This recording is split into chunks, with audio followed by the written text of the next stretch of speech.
¿Qué tal? ¿Cómo están? Bienvenidos a Quién Soy Yo en esta edición especial que tiene que ver con la Navidad, ¿no? Y bueno, pues mi nombre es Bernardo Soria, en nombre de Jorge Vela y el resto del equipo, les doy la más cordial bienvenida, ¿no? Bueno, pues el tema que queremos tratarles el día de hoy tiene que ver con la Navidad y lo queremos hacer desde una perspectiva un poco esquemática, pero que podamos todos ver, tener the big picture de todo lo que es el Adviento y entender lo que la iglesia a través de la liturgia busca en nosotros de cara a la Navidad, ¿no? Aunque algunos ya son eventos pasados, pues vale mucho la pena que los exploremos un poco para poder entonces completar toda, poder ver el objetivo que la iglesia busca generar en nuestra piedad, en nuestro crecimiento espiritual, ¿no? Entonces, para este 2023, el primer domingo, el 3 de diciembre, el tema en el cual giró la liturgia fue la vigilancia en la espera de la venida del Señor. Y la frase que podríamos utilizar para ejemplificar este objetivo que tiene la liturgia en nosotros es: velen y estén preparados, que no saben cuándo llegará el momento, ¿no? Entonces, pues bueno, recordar un poco las liturgias, hacer un recuento de cómo está mi esperanza, en qué está sustentada, cómo ha sido probada durante este año y cómo la he ido preparando para que para esta Navidad, ¿no? Y bueno, pues podríamos poner como varios medios, ¿no? Uno de ellos sería, por ejemplo, intentar, si a lo mejor mi vida no está muy tocada por la tragedia o por las cosas difíciles, entonces, pues bueno, a lo mejor intentar hacer algo un poco fuera del estándar, ¿no? Hacer más rápido las cosas, meterme a una competencia, meterme a estudiar algo, pues bueno, ahí uno se va a ver forzado y va a poder tener la oportunidad de trabajar el tema de la esperanza, ¿no? O si has estado pasando por un momento un poco difícil, quizás, por ejemplo, de una especial etapa en la que como que las cosas no salen como tú esperabas. Pues bueno, ¿cómo podemos fortalecer? ¿Cómo podemos estar en esta actitud de velen y estén preparados, que no saben cuándo llegará el momento? Pues quizás leer algo sobre la literatura que exista por ahí de Job, ¿no? De todo el estilo de vida que pasó, de lo que es el ofrecimiento, de lo que es cultivar, por ejemplo, la virtud de encontrar a Dios en todo y detrás de todo, ¿no? Entonces, pues bueno, hay muchas cosas que se pueden hacer para fortalecer esta actitud de la vigilancia en la espera del Señor. Para el segundo domingo, que fue el 10 de diciembre, el tema central era la conversión. Y Juan el Bautista nos pone esta frase, ¿no? Preparen el camino porque Jesús llega.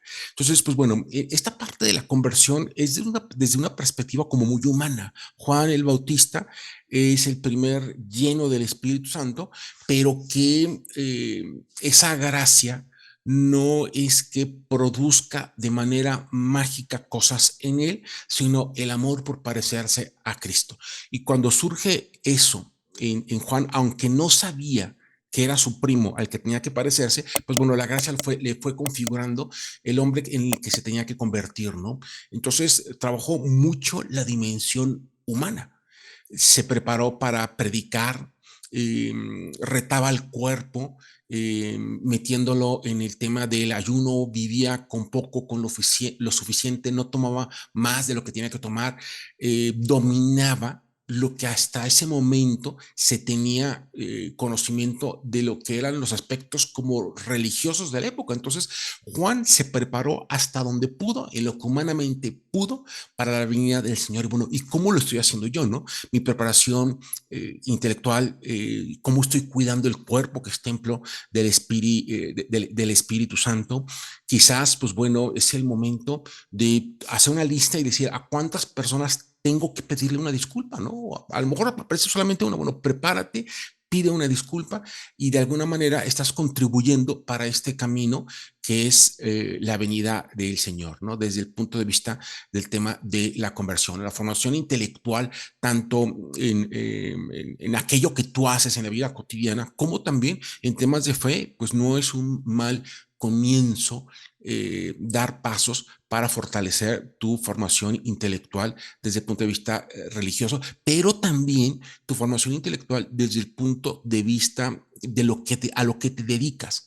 Si eres ama de casa, pues bueno, perfecciona tus recetas de cocina, perfecciona tu forma de sacar adelante la casa, ¿no? Si eres ama de casa y además trabajas, pues bueno, léete el manual que describe el puesto, aprende alguna técnica, toma algún curso en internet y lo mismo para los que son solamente proveedores de lo económico en casa, ¿no? Cuando tu esposa se dedica solamente a los hijos, pues bueno, prepárate más, no para ganar más, sino para hacerlo mejor. Preparen el camino porque Jesús llega. Y esa puede ser una muy buena práctica, muy humana, pero que termina por conectarnos con las cosas de Dios, ¿no? Si te das cuenta, Cristo era reconocido como un buen profesionista, era el carpintero. Entonces, es cuando alguien lo conocen por su profesión es que lo hacía bien. Bueno, tú también haz bien lo que tengas que hacer, ¿no? Para el tercer domingo, el 17 de diciembre, el punto era el testimonio. ¿Quién soy yo para que la madre y mi Señor venga a verme, no? Ese camino que recorre María para visitar a su prima y contagiarlos del Espíritu Santo, ¿no? Entonces, eh, ¿qué tan visible es mi testimonio respecto de mi fe católica? ¿No? ¿Qué es lo que hago cuando me siento lleno de gracia? Cuando María se sintió llena de gracia, cuando eh, eh, empezó a entender la misión, no se puso a parlotearlo, ¿no? Y a decir, soy la privilegiada, soy esto. Se puso a servir, se puso a darle sentido a su vida, ¿no? Se preparó para la venida de Cristo, ¿no? Entonces, el sentido de ir a cuidar a su prima, pues tenía mucho que ver porque era una mujer mayor, porque estaba encinta, porque iba a necesitar ayuda, pero también porque María iba a ser madre y también tenía que aprender de eso, ¿no? Pero qué hermoso y que su prima Santa Isabel la haya reconocido, ¿no? ¿Quién soy yo para que la madre de mi Señor venga a verme? O sea, en qué pocas frases se encierra tanto de lo que Dios tenía en mente para nosotros, para redimir a la creación, ver cómo Dios está tratando de sorprendernos. Este camino no es para que nosotros nos convirtamos así como en mascotas de Dios, ¿no? Está para sorprendernos, para que nos demos cuenta de todo lo que ha preparado, de que lo que se ha restaurado con la encarnación de Cristo era lo verdaderamente importante que requería la humanidad, ¿no? Dios se asoma a vernos, Dios quiere contactarnos. Y así como María contacta a Isabel, también Dios quiere contactar con nosotros, bueno, cómo nos estamos preparando, cómo estamos dando ese testimonio, ¿no? Y el testimonio no es eh, hablar en voz alta, no es una campaña de publicidad, ¿no? Es, eh, es el efecto de que lo que yo creo lo hago realidad. Y en automático viene el testimonio, ¿no? No hay que proponerse testimoniar, hay que proponerse profundizar en aquello que queremos. Recordemos los otros pasos que tienen que ver con la esperanza, con preparar el camino. Pues bueno, la consecuencia lógica tiene que ser la de que se genere un testimonio, no porque se busque el testimonio, sino porque se genera un testimonio de cara a nuestras acciones. Y bien, pues el cuarto domingo, el 24 de diciembre, ya viene la parte de lo que es el anuncio. Aprender de María sería como la misión o el centro de María y aceptar a Cristo, quien es la luz del mundo, ¿no? Siempre pasamos como muy deprisa por este tema de la encarnación de Cristo, pero no tomamos en cuenta o se nos olvida José, ¿no? Cuando se le aparecen los ángeles y le dicen, no la dejes, porque esto es obra del Espíritu Santo, ¿no? Esto es obra de Dios, ¿no? Y María, ¿no? Desde que sirve, desde que se lanza como reacción al tener la noche del ángel de la encarnación, se lanza a servir, pues creo que empezó a vislumbrar que las cosas no serían fácil. Como alguien que practicaba la religión, seguramente se dio cuenta cómo en los libros sagrados se plasmaba todo este camino que refleja las constantes búsquedas de Dios por el hombre. Ese constante llamado, ¿no? Ese primer llamado en el Génesis y en el que no contestamos y en el que nos rebelamos y que dijimos, no quiero estar aquí, quiero comer del fruto, quiero ser como tú. Pues bueno, en esta encarnación, Dios nos dice, sí, yo quiero que tú seas como yo. Yo quiero estar entre los tuyos, yo quiero que tú estés entre los míos, yo quiero que tú estés en el paraíso, pero no de la forma en la que tú creías que tendría que ser, sino de la forma en la que mi corazón amorosísimo tiene contemplado hacerlo. Repasemos estas cuatro partes, a pesar de que ya lo que sigue es la del 24 de diciembre, pero no dejemos de ver el plano completo, el plan completo, ¿no? Primero, la vigilancia en espera del Señor. El segundo, lo que pretendía la liturgia era la conversión. El tercero, dar testimonio. Y el cuarto, el anuncio, el aceptar a Cristo. No lo den por hecho, no es en automático, hay que aceptarlo, ¿no? Cuando uno se tendría que preguntar, ¿no? ¿Qué tan en serio me tomo el credo, ¿no? Cuando lo recitamos cada vez en misa, ¿qué tan en serio me estoy tomando el credo? Y creo que el momento de la natividad es el momento para hacernos esa pregunta. Ya vimos cuatro etapas de el Adviento. Ahora veremos tres personajes que son centrales en el tema del ambiente, del Adviento, ¿no? El primero es Isaías, que es el personaje que nos habla de la espera por la salvación. Después viene Juan el Bautista, que nos habla de la preparación, y María, que es virgen de la esperanza y madre del Salvador. Son esos tres personajes centrales. Isaías, su deseo de liberación, su deseo absoluto de Dios, implica una vida que está siempre llena de lucha y de combate. A pesar de que Isaías vivió en una etapa de florecimiento y de bonanza, también fue capaz de luchar contra esa bonanza y poder advertirles de cómo sería la vida por negligencia, ¿no? Por el pecado, por el abandono de las cosas de Dios, ¿no? Tanto Isaías como Juan el Bautista defendían los derechos de Dios sobre nosotros, que es como el derecho a amarnos, ¿no?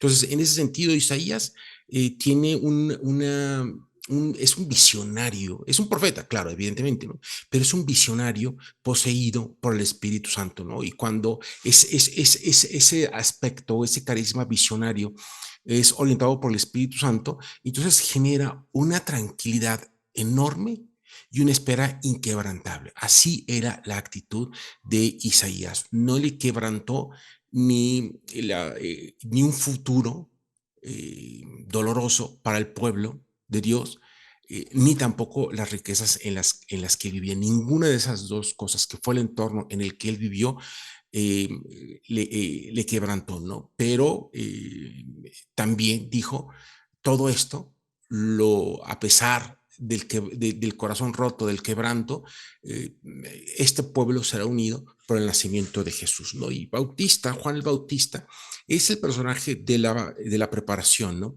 Ya el Evangelio lo marca clarísimo, ¿no? No ha nacido un hombre mayor que Juan, el Bautista, ¿no? Lucas le da una entrada con muchísima solemnidad. Habla de cómo desde pequeño había sido consagrado a Dios, ¿no? Y no iba a beber, no iba a hacer una serie de cosas porque estaba consagrado a Dios, ¿no? Es el hombre que nos marca un derrotero, un cambio en la vida del ser humano que tiene que ver con que Dios renueva su alianza con el hombre. Es decir, nunca la rompió, pero nosotros fuimos los que fallamos. Y Juan el Bautista se convierte en ese primer hombre que será un gran detonante para el cumplimiento de la alianza, ¿no? La encarnación de Cristo es, a final de cuentas, una forma de decir del hombre, a ver, de decirle Dios al hombre, tú te alejaste de esa alianza.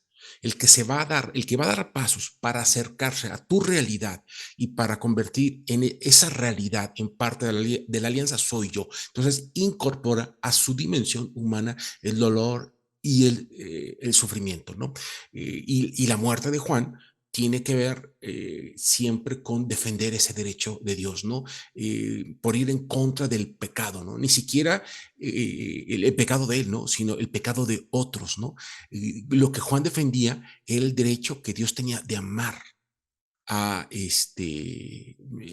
los poderosos de la época y cómo ellos se alejaran, se querían alejar de ese amor de Dios, ¿no? Es interesantísimo ver esa figura enigmática a veces que no se entiende de Juan el Bautista, ¿no? Sobre todo porque la Navidad es una época donde poco pensamos en lo cruento que fue la vida de Juan el Bautista por la natividad, por la encarnación de Cristo, ¿no? A veces es demasiado dulce o planteamos la Navidad como demasiado dulce y la liturgia nos pide que reflexionemos que a mucha gente le ha costado la vida la fe en Cristo, ¿no? Y Juan es uno de esos, ¿no? Entonces ya hablamos de Isaías, que es el de la espera de la salvación, Juan, que es el de la preparación, tanto en su dimensión humana, pero también aceptar ese destino que Dios les da desde un principio de ser consagrado a las cosas de Dios, ¿no? Y finalmente está María, que es la Virgen de la Esperanza y madre de el Salvador, ¿no? Y María nos da una dualidad bien interesante, ¿no? Nos plantea cómo recibirlo, pero también cómo darlo a conocer, cómo esparcir a Cristo, ¿no? Continuamente ella aparece en los evangelios como una gran protagonista de esa fe centrada en Cristo, ¿no? Ese derrotero que toma la encarnación de Cristo, ¿no? Esas a veces eh, piropos que le echaban a María sobre dichosos los pechos que te amamantaron y esa clarificación que tenía Cristo, ¿no? Ella es dichosa porque escuchó mi palabra, porque fue la primera en escuchar mi palabra. Entonces, en ese sentido, María cobra una relevancia muy, pero muy importante. Incluso desde la segunda semana en la liturgia toma cierta preponderancia, ¿no? María, pues, nos enseña que este es un tiempo, la Navidad, un tiempo de elección, de decidir, de optar por Cristo, pero también de preparación, de dar testimonio. Pues bien, esto es lo que hoy hemos querido compartir con ustedes, esperando que les ayude a prepararse para esta época navideña. Les deseamos lo mejor. Jorge Vela y el resto del equipo, Sister y Marina y Guillermo, les deseamos lo mejor para esta Navidad.